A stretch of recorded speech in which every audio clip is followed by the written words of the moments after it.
ഞാൻ പറയാറുണ്ട്, ഇന്ന് വാപ്പാന്റെ മയ്യത്ത് കുണ്ട വെച്ച് കഴിഞ്ഞാ പിന്നെ വീട്ടിക്ക് തിരിച്ചു വരുന്ന മക്കൾക്കുള്ള ആദ്യത്തെ ചിന്ത എന്താണെന്നറിയോ? എല്ലാം ഒന്ന് വ്യവസ്ഥപ്പെടുത്തണം.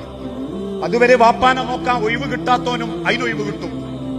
അതുവരെ ഒഴിവ് കിട്ടാത്ത പെൺകുട്ടികളും വാപ്പാന്റെ മുതല് വ്യവസ്ഥപ്പെടുത്താൻ വരും. ആ വ്യവസ്ഥപ്പെടുത്തുന്ന സമയത്തിന്റെ മുൻപ് നമ്മളോട് അള്ളാന്റെ തിരുദൂതൻ പറഞ്ഞൊരു വാക്കുണ്ട്. എന്താ?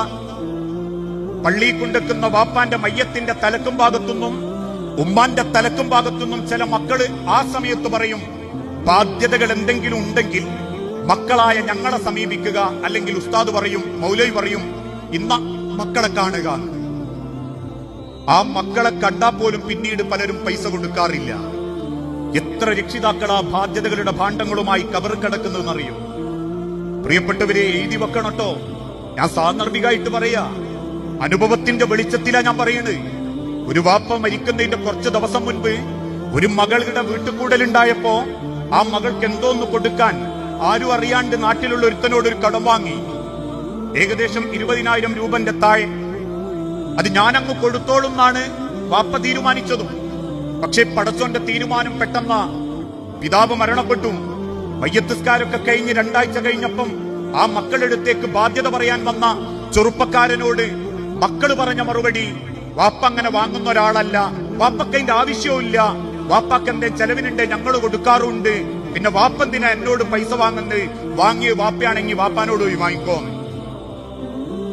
ഈ ഒരു വർത്താനം സമൂഹത്തിന്റെ ഇടയിൽ ഉണ്ടാകുന്നുള്ളത് കൊണ്ടാ അള്ളാന്റെ ഹബീബ നബിത്തങ്ങൾ ആദ്യം എന്തു പറഞ്ഞ്, മരിച്ച വാപ്പാന്റെ അനന്തര സ്വത്ത് വീതിക്കുന്നതിന്റെ മുൻപ് നിങ്ങൾ അത് വിൽക്കണം. വാപ്പക്ക് കടണ്ടെങ്കിൽ വീട്ടാൻ മക്കളാ നിങ്ങൾക്ക് പറ്റെങ്കിൽ നിങ്ങൾക്ക് അത് വാങ്ങാം. ഉമ്മാക്ക് കടണ്ടെങ്കിൽ നിങ്ങൾ ആദ്യം അത് വിറ്റിട്ട് കടം വീട്ടണം. ഇന്ന് വേറൊന്നും കൂടി പരിഷ്കരിക്കപ്പെട്ടു. മൂത്തോൻ പറയും, ഇളയോൻ തരും. കാരണം എന്താ?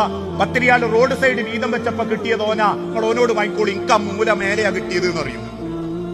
അവനോട് ചോദിക്കുമ്പോ പറയും, എനിക്ക് ഇവിടെ കിട്ടിയത് ഇപ്പൊ എന്തോ ഗുണം നടക്കുക, റോഡിന്റെ സൈഡാ, ഏത് സമയവും ഗവൺമെന്റ് വരും, റോഡൊക്കെ ഇപ്പം ഗവൺമെന്റ് കൊണ്ടുപോകും, കിട്ടിയത് ഇപ്പൊ കാക്കാക്ക് ആ മലമുകളിലുള്ള റബ്ബർ തോട്ടത്തിന്റെ 60 സെന്റാ, നിങ്ങൾ ഓനോട് വാങ്ങിക്കോന്നറിയും. പല മക്കളുടെ കൂടെയും നടന്നിട്ട് അവസാനം കൊടുത്ത് കിട്ടാതെ ഹൃദയം പൊട്ടി ജീവിക്കുന്നവരുണ്ടെങ്കിൽ കിട്ടൂല പടച്ചോന്റെ കബറിൽ ഒരു ബർക്കത്ത്, സമാധാനം കിട്ടൂല. അതുകൊണ്ടാ പ്രിയപ്പെട്ടവരെ, അള്ളാഹുവിന്റെ ദുനിയാവിൽ നിന്നും ബാധ്യതകൾ തീർക്കാതെ മടങ്ങുന്നവരുണ്ട്, എഴുതി വെക്കാത്ത കടക്കാരുണ്ട്, കടം വാങ്ങി പറ്റിക്കുന്നവരുണ്ട്.